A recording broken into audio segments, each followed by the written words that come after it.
commentaire de la séance avec Dalia Desfalaises, ma jument, qui prend donc 8 ans cette année, que je travaille 2 fois par semaine à peu près, plus une balade, et qui a pas mal évolué cet hiver. Ça fait déjà un petit moment que j'ai pas fait de vidéo avec un petit commentaire. Alors cet hiver, on a dû beaucoup travailler, quand il a gelé en manège, on a du coup travaillé beaucoup au pas. Et ça a été assez utile pour elle, je trouve. Et puis quand on était en extérieur, enfin dans la carrière, j'ai mis énormément l'accent sur le mouvement en avant. C'était mon gros problème l'année dernière, c'était la réponse aux jambes. Ça va beaucoup mieux, elle a trouvé un très bon équilibre. Euh, Mon gros problème finalement, c'était de doser la réponse parce que je lui avais appris initialement quand je mets la jambe à ce qu'elle monte son garrot et à ce qu'elle élève son dos, à ce qu'elle tende son dos et qu'elle s'élève. Mais du coup, elle ne comprenait pas, et c'est encore compliqué pour elle, la notion d'aller en avant. Et c'est vrai que je ne suis pas très stable dans mes jambes, je manque de stabilité dans mon tronc, dans mes mains, dans mes jambes. Et je suis assez floue en fait dans les informations que je lui donne. J'ai pas beaucoup, comme j'ai des petites jambes, je suis pas très grande, je ne peux pas donner une grande variation de mouvement dans mes jambes sans perdre l'équilibre. Et c'est vrai qu'elle a du mal à... Elle a besoin que je sois très très stable pour fonctionner. Mais quand je suis trop stable, eh bien elle s'éteint assez fort. Alors je trouve qu'elle a énormément progressé dans la stabilité de sa nuque. J'ai beaucoup insisté et travaillé sur cette nuque et ce bout du devant. J'ai utilisé pour ça une espèce de petit collier que j'ai fabriqué avec des chutes de cuir qui ressemble un peu à un fringe jump. Je pense en moins bien parce que du coup j'ai une petite... j'ai une arcade en gros devant et je le tiens un peu comme si je tenais ma crinière quoi. Alors là je le tiens pas trop sur cette séance-ci mais ça m'a pas mal aidé à stabiliser mes mains et vraiment je m'aperçois que plus je suis stable, plus je suis discrète, plus je suis posée et mieux elle va. Par contre, plus je suis stable, plus je suis discrète et plus elle s'éteint entre guillemets dans le mouvement. Et si je la ranime un peu avec les jambes, c'est toujours un petit peu brusque parce que je perds un peu l'équilibre. Donc là, on est au pas. Je l'ai un petit peu réveillée avec la cravache que je mets toujours sur ma botte, là d'où le petit coup de cul qui vient d'y avoir. Et elle est toujours aussi chochotte des jambes en fait. Elle est toujours très très réactive, toujours très... Mais elle le vit plus comme une agression comme ça pouvait être au début, où vraiment toute l'année dernière, l'hiver dernier, elle se mettait même debout quand je mettais les jambes. Là, elle ne le vit plus comme une agression, mais elle me rappelle toujours qu'il ne faut pas trop en demander à ce niveau-là. Il faut vraiment que je trouve un autre moyen d'obtenir le mouvement en avant. J'essaie de l'obtenir par la voix, mais elle n'est pas non plus hyper réactive. J'ai essayé aussi de mettre en place, mais au pas ça ne fonctionne pas. Oh, elle a fait un bel arrêt carré en fait ici. Donc là c'était un arrêt dans l'épaule en dedans. J'ai essayé de mettre en place un truc que je faisais quand j'étais petite. J'en ai peut-être déjà parlé, je crois, dans une autre vidéo la dernière fois. Quand j'étais, petite, quand j'étais ado, quand je montais des poneys de club, des chevaux de club, le premier truc que je faisais en montant dessus, c'était de prendre mes 2 rênes dans la même main et de mettre un bon coup de cravache derrière ma jambe. Et le cheval, en général, bondissait d'un coup. Puis, je n'avais plus qu'à rapprocher mes 2 mains. Et ça marchait sur tous les chevaux de club. Ensuite, j'avais plus qu'à rapprocher mes mains pour qu'ils accélèrent. Ça commence à marcher sur elle, mais c'est pas encore optimal au pas parce que j'utilise le fait d'écarter les mains pour stabiliser un peu la nuque et demander du contact. Là, comme là, par exemple, j'essaie de lui demander un allongement du pas en gardant sa nuque et ses épaules. Mais du coup, je perds l'énergie, en fait, dès que j'écarte un peu mes mains. Donc je peux difficilement...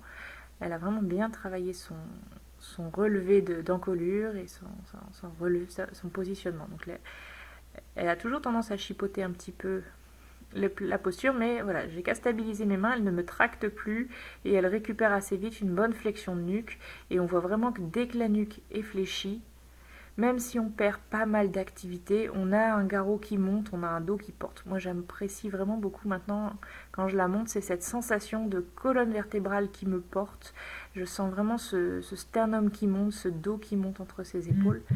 Là, on le voit par exemple qui est plutôt... Donc ça, elle s'entable un peu, elle est trop lente, mais elle est très horizontale par rapport à son équilibre naturel qui est... Voilà, hop, elle le refait tout de suite un petit peu en chèvre, j'allais dire, en cerf. Et maintenant, et vraiment, on sent dès que la nuque est fléchie, dès que l'encolure s'arrondit, tout de suite, ça s'allège devant.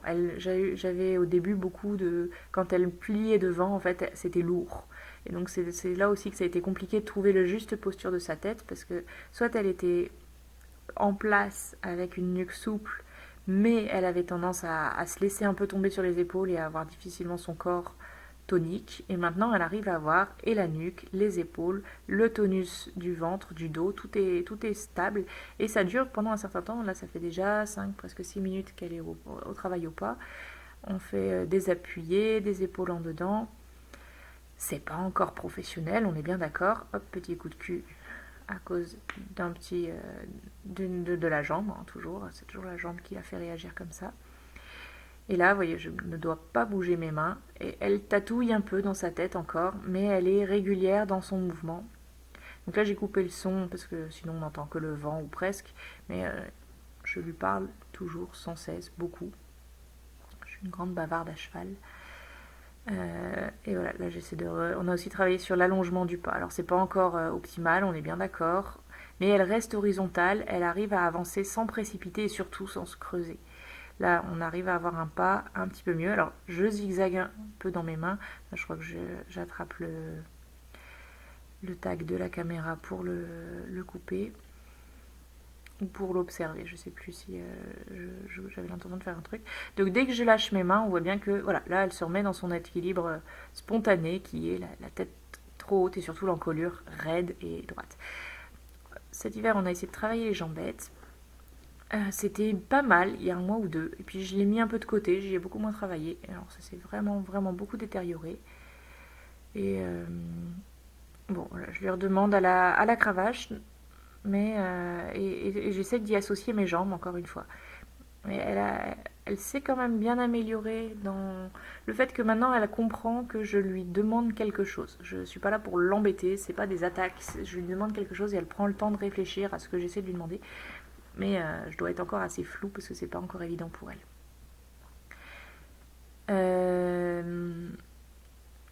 J'ai arrêté d'utiliser ma selle de dressage depuis quelques temps parce que je trouve que je suis trop sur ses épaules. Elle a beaucoup changé de morphologie, elle s'est fort éclatée devant, son encolure s'est vraiment épaissie et je suis plus bien du tout sur mes selles. Là, il faut que je change de selle, ce sera le cas dans un mois. Et voilà, maintenant j'ai trouvé cette posture, voilà, nous avons trouvé cette attitude qu'elle arrive presque à garder tout le temps, avec une nuque souple, et on voit vraiment, là elle est pas bien, là elle est raide, là elle tend, et puis tout à coup elle est bien, et moi devant j'ai l'impression que l'encolure est courte, je peux raccourcir mes rênes, vraiment rapprocher mes mains assez hautes au-dessus de sa crinière, là c'est pas encore le cas, voilà, hop, ça y est, là elle est bien, la nuque, et elle le quitte un petit peu, mais c'est jamais très loin, elle y revient de plus en plus facilement, de plus en plus souvent, elle ne le perd plus dans les virages, voilà, hop, ça y est, elle est revenue bien sur le virage, et elle trouve cette attitude où en fait je sens qu'elle m'emmène, elle tend vraiment maintenant ses rênes, tout en quittant, je suis contente de la voir sur la vidéo parce que je la vois pas beaucoup, et je vois qu'effectivement, j'ai cette nuque qui est au point le plus haut, j'ai ses épaules qui montent, j'ai ce dos qui travaille. Ça manque encore un peu d'activité. Ça pourrait être plus puissant dans les membres, on est d'accord. Ça pourrait être plus costaud dans l'allant. Mais bon, elle mange quasiment que du foin, hein. Elle n'a pas non plus un aliment hyper énergisant. Et puis moi, ça me va parce que je veux qu'elle apprenne les beaux gestes. Et à la limite, peut-être avec l'aliment, on aura quelque chose d'un peu plus péchu cet été. Mais voilà, là, elle arrive à trouver un équilibre qui est très bien horizontal. Même un peu, pas encore des hanches, mais alors, bien péchu quand même, un trot qui avance bien. Où moi, ça me permet d'avancer un peu mes mains, d'avoir les mains un peu plus proches d'elle, et elle me tire, elle m'emmène en fait dans les mains. Moi qui aime bien avoir vraiment zéro contact, là on a un léger contact quand même. Et elle vient le chercher, elle aime bien ce contact, ça la stabilise, mais elle me déséquilibre pas. Mon problème avant, c'était que vraiment quand j'avais ce type de contact dans les mains, ça me déséquilibrait, ça me tirait en avant, j'arrivais pas à tenir ma ceinture. Et là maintenant, elle peut venir dans la main, Et je sens que c'est parce qu'elle veut du contact et pas parce qu'elle essaye d'appuyer et qu'elle tend. Et on voit que sa tête est beaucoup plus stable grâce à ça. Alors j'ai quand même les mains qui bougent beaucoup au trou enlevé. Mais là j'ai rallongé fort mes étriers pour pouvoir m'asseoir après. Et non, ça ne l'empêche pas d'avoir un placé vraiment beaucoup plus stable que ça n'a été. Alors là, je tiens pas ma petite lanière, mais en fait, j'ai vraiment bossé ça et cette attitude avec ma petite lanière, et notamment à l'obstacle. C'est-à-dire que là, bon, je me mettais vraiment en arrière sur ma selle, derrière elle, et je lui demandais de se mettre devant moi. Et je mettais une assez grosse traction en vérité sur cette lanière. Vraiment, je peux surtout à la bord des obstacles, je l'utilise pour stabiliser mes mains parce que la moindre faute de main la déséquilibre. Et en fait, je mets une grosse traction sur cette lanière. Et ça me stabilise moi dans mon haut du corps. Et elle, du coup, comme mes mains sont stables parce que je tire sur cette lanière et donc mes mains ne bougent plus, elles sont au bout de la lanière, et ben elle peut trouver cette stabilité de ma main et venir d'un petit peu dessus et s'y référer en fait. Donc là, typiquement, je la tiens pas ou alors je la tiens qu'à une main de temps en temps. Parce que finalement en dressage, elle me gêne maintenant un petit peu plus qu'autre chose, surtout trop assis. Et puis ça me fixe trop, j'ai l'impression d'être trop. Je manque trop de mobilité quand je commence à l'utiliser en dressage. Mais à l'obstacle, par contre, je l'utilise encore beaucoup. Et je crois que je l'utiliserai encore longtemps, si c'est autorisé en concours. Et bref, et alors du coup, j'ai compris un truc, je crois. Je comprends mieux pourquoi beaucoup de cavaliers aiment avoir un cheval. Enfin, je suis assez contre tout ce qui est roll-cure et j'aime pas du tout ce que certains appellent le rond et bas, qui n'est pas du rond et bas, qui est du roll-cure. Mais en fait, finalement, effectivement, avoir un cheval qui appuie fort sur la main et qui tracte un peu dans ses rênes vers le bas, et des rênes qui sont orientées vers le bas, et ben ça stabilise énormément le haut du corps, les mains, et c'est très confortable en fait pour le cavalier. Mais alors moi, mon but, c'était de ne pas avoir cette attitude, soi-disant rond et bas, avec un chanfrein en arrière de la verticale, même si elle est tellement en cercle qu'à la limite, je pense que c'est pas forcément mal pour elle. Mais voilà, là, elle trouve. Alors, elle est un tout petit peu en arrière de la verticale quand elle s'y place, mais elle a quand même la nuque qui est réellement le point le plus haut, c'est pas du tout une encolure cassée. Et on voit vraiment quand elle a cette nuque en place et qu'elle vient un peu plus ronde en haut, les épaules tout de suite fonctionnent mieux. On a vraiment un mouvement des épaules qui est plus libre, en fait, qui est plus équilibré, plus libre et plus léger. Et ça permet d'orienter son garrot correctement. Donc c'est vrai que si on fait un arrêt sur image, à mon avis, elle est quand même un petit peu en delà. Voilà, là ça c'est le trot que j'adore, typiquement. On prend du rebond, elle se tend dans sa ligne du dessus. Donc je sais qu'il y a des chevaux qui font ça spontanément. Elle a un trot très léger, très aérien spontanément, mais pas un trot tendu, pas un trot en place. Et ça a été un long, combat, un long travail d'obtenir ce trot-là. Qui est, il faudrait que je re-regarde les vidéos de l'année dernière, mais extrêmement stable par rapport à l'an dernier, pour un mors simple en olive que j'utilise et pour le peu de matériel que j'utilise. Et pour le peu de travail qu'on a, en l'air de rien. Voilà, pareil, on a beaucoup travaillé les transitions descendantes en place pour que vraiment elle garde cette nuque le plus souvent possible, que ça devienne sa position de référence, cette nuque haute. Là, je fais une petite session après la pause donc de trot assis. Donc, je suis sur cette selle qui me projette un petit peu trop en avant sur ses épaules, je trouve. Et donc ça a été aussi c'est nouveau en fait, c'est que quand je suis au trot assis, alors là typiquement mes mains ne bougent pas trop parce que j'ai la lanière. Là vraiment j'utilise ma lanière quand je dois être au trot assis. Sinon je bouge beaucoup trop dans les mains. Même là ça bouge encore beaucoup. Et donc ça a été toute une affaire parce que quand je suis au trot assis maintenant, elle se piétine énormément. Je lui ai trop fait rassembler quand je suis assise et maintenant elle a beaucoup de mal à avancer au trot assis. Et comme elle commence à bien savoir le faire au trot enlevé, j'essaye d'obtenir ça encore au trot assis, mais c'est vrai que moi je dois me raidir de trop. Je sais pas si c'est un code qu'elle a mal intégré ou si c'est moi qui me bouge, qui me secoue trop. Mais effectivement, elle ralentit énormément dans le trot assis. Voilà, on le voit là. On perd pas mal d'activité. Et l'un dans l'autre, je dois reconnaître que en fait pour moi c'est plus confortable quand elle est lente. Donc c'est vrai qu'il y a ce biais-là qui est que je suis secouée au trot assis si elle se tient trop fort.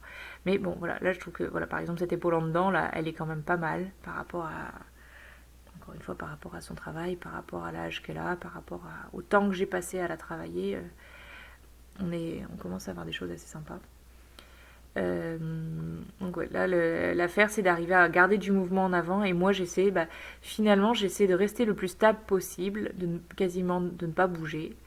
Et de demander le mouvement uniquement à la voix, presque, en évitant de bouger mes jambes le plus possible, parce que quand je bouge mes jambes, je remonte mes talons. Voilà, là, je lui demande un petit appuyé au trot, assise, et donc assis plus mouvement croisé, je perds énormément d'amplitude. Du coup, j'en ai profité pour lui demander de rassembler. Donc là, je rythme mes jambes. Là, pour le coup, c'est pas mes jambes qui bougent, c'est parce que j'essaie de cadencer son trot pour avoir un trot un petit peu plus, voilà, un petit peu plus soutenu. Alors ça manque d'énergie et de montée de jambes, je suis d'accord, mais bon, moi je trouve ça, je suis très contente quand elle fait ça parce que c'est très confortable et j'essaye surtout de garder une nuque toujours encore une fois et cette même activité dans la variation de l'amplitude. Donc là, quand on est de face, ça se voit pas trop, mais j'essaie de lui redemander de l'amplitude et de revenir dans ce trou-là. Alors c'est vrai que j'ai l'air d'être secouée en fait dans tous les sens. J'arrive pas à plaquer mes genoux, à plaquer mes jambes, j'arrive pas à rester stable sur elle, quoi.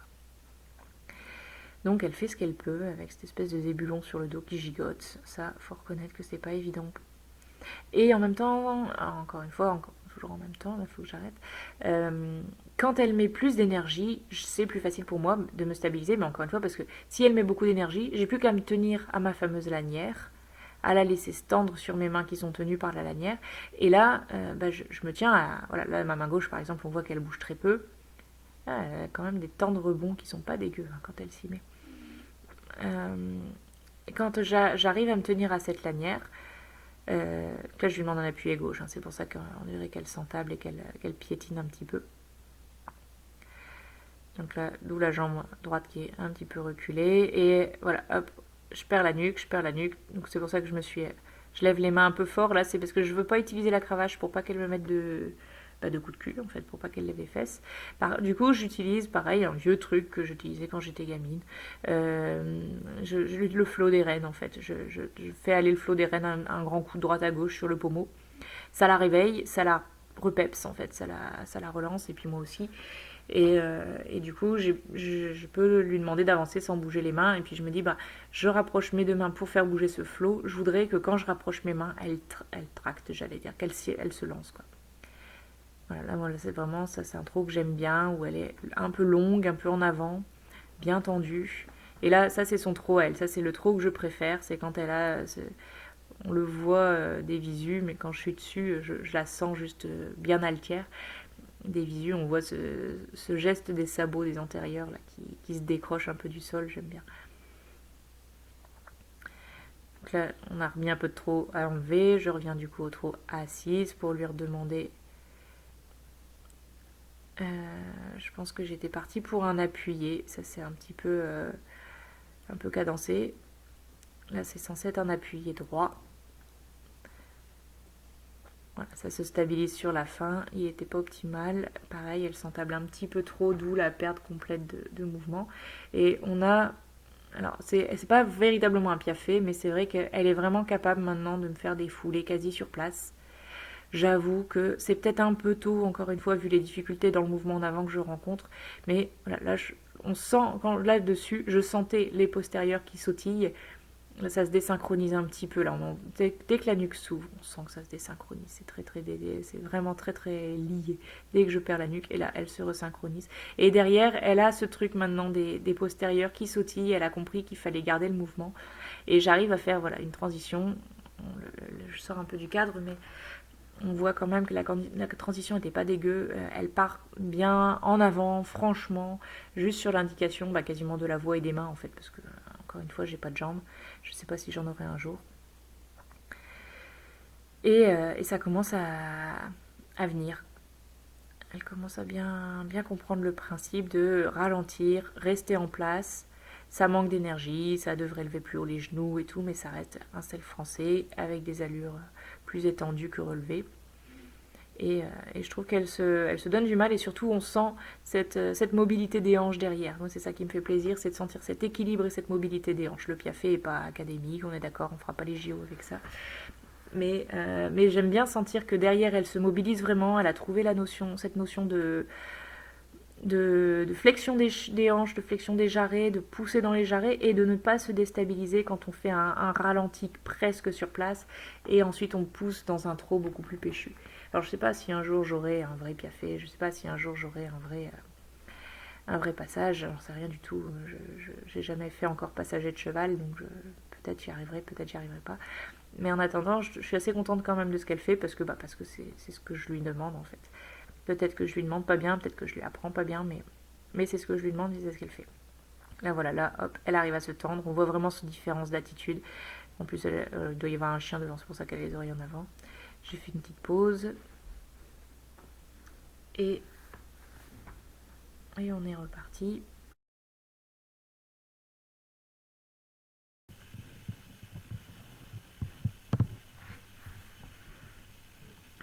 Là, je réutilise un petit peu le flow pour dire de la relancer un petit peu. Pareil, hein, toujours parce que ce trop assis qui a tendance à manquer d'énergie et donc les postérieurs qui ne poussent pas assez, qui ne portent pas assez, et une ligne du dessus qui est pas, du coup pas confortable. Donc c'est vrai que pour moi, me stabiliser sur une ligne du dessus qui est pas confortable, c'est compliqué. Là, je lui demande une petite épaule en dedans, donc d'où les mains qui sont fort écartées. Mais voilà, elle arrive à le faire en engageant vraiment, elle arrive à le faire en gardant la légèreté devant, en gardant la mobilité des épaules et en gardant une forme de stabilité dans les mains. Alors là, la caméra n'a pas suivi, mais je lui ai demandé un départ au galop qui n'a pas pris. Elle a été un petit peu surprise, je pense, par cette histoire. C'est pour ça que là, hop, sur la vidéo, je suis encore... elle est un peu ouverte, un peu décalée. Je la replace et je vais lui redemander... Voilà, et ça démarre à droite. Ces temps-ci, on a beaucoup bossé le galop plutôt d'obstacle, c'est-à-dire que avec une assiette assez légère, en suspension, et toujours avec ma lanière pour stabiliser mes mains, et vraiment de la réactivité dans l'impulsion, quoi. Lui demander de pousser ce galop. Elle avait des virages, des cercles à droite qui étaient vraiment pas terribles, elle effondrait tout le temps la fin de ses cercles à droite. Et alors il y a 3-4 semaines de ça, j'ai réussi en la mobilisant, la manipulant, à lui débloquer en fait son jarret droit. Et je trouve qu'il y a pas mal de choses qui se sont améliorées. En fait, elle avait un blocage qui devait être là depuis des années dans ce jarret et qui passait pas. Ouais, je sais plus du tout pourquoi elle s'est mise elle s'est désunie comme ça et mise à faux. Mais donc là, j'insiste sur ces choses-là pour que ce soit le mouvement en avant qui résolve les choses. Avant, je l'arrêtais pour la replacer dans la bonne position et repartir. Là, maintenant, je lui demande de se réguler sans perdre le contact et de se débrouiller en gros pour retrouver ses jambes pour mettre ses papates dans le bon ordre. J'ai toujours un coude très plié, je m'aperçois là en regardant, un coude qui est vraiment très... Mais c'est vrai que je lui demande beaucoup de pli, pardon. Avec le pli, le but c'est d'avoir la nuque en fait toujours. Dès que je demande la nuque, je veux le pli. Voilà, là je me mets un petit peu debout pour donner du galop. Et elle vient se placer bien en bout de raide en se tendant. Et sans charger les épaules comme elle pouvait faire avant, où du coup j'avais plus du tout de direction. Là ça reste quand même assez stable. Je suis un petit peu long peut-être sur mes rênes, mais j'ose pas raccourcir par peur de me mettre au-dessus de ses épaules, d'être trop au-dessus de ses épaules et du coup d'être trop basculée. Là je me rassois un peu plus en arrière et là en ce moment vraiment j'ai l'impression que ma selle avance sur ses épaules et de m'asseoir sur les épaules quand je suis comme ça, donc c'est très désagréable pour moi.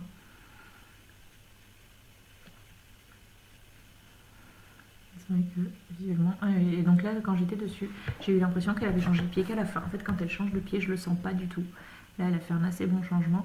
Pareil, les changements de pied, on les a bossés en ambiance saut d'obstacle, c'est-à-dire que je les lui demande en avançant sur la diagonale, sans la prendre trop en traite. Je mets la voix, mais c'est tout. Je la laisse se débrouiller. J'avais commencé il y a 2 ans en lui demandant avec une forme de protocole, mais bon, elle n'avait pas encore des bons contre-galops. C'était probablement un peu tôt, ça l'avait surtout stressée. Et du coup, je l'ai d'abord rassurée longtemps au galop. On a refait beaucoup de galops sans demander de changement. Et par contre, là, voilà, là, elle arrive vraiment bien à se mettre dans ses rênes. Ça pourrait être encore un peu plus bondissant, un peu plus péchu, mais c'est tonique et c'est tendu. C'est surtout ça que j'apprécie en ce moment. Et donc là, je lui ai laissé faire des changements plus que même je lui ai demandé. Donc j'ai pas vraiment d'ordre pour lui demander. J'inverse mes jambes et puis je dis hop. Mon mot c'est hop pour changer de pied. Et puis surtout, je m'assure à ce qu'elle ne s'entable pas, à ce qu'elle ne s'entasse pas dans son allure, qu'elle garde de l'allant. Là, par exemple, je dis ça et justement, elle en perd un petit peu. Je Je lui demande encore pas mal de travail de contre-galop, mais alors depuis que son jarret s'est débloqué, franchement, les galops, les contre-galops, c'est beaucoup mieux. J'ai fait une petite coupure de la caméra, c'est juste parce que la caméra s'était perdue complètement en arrière, c'était pour pas avoir de rupture dans le film, mais il n'y a pas eu de pause.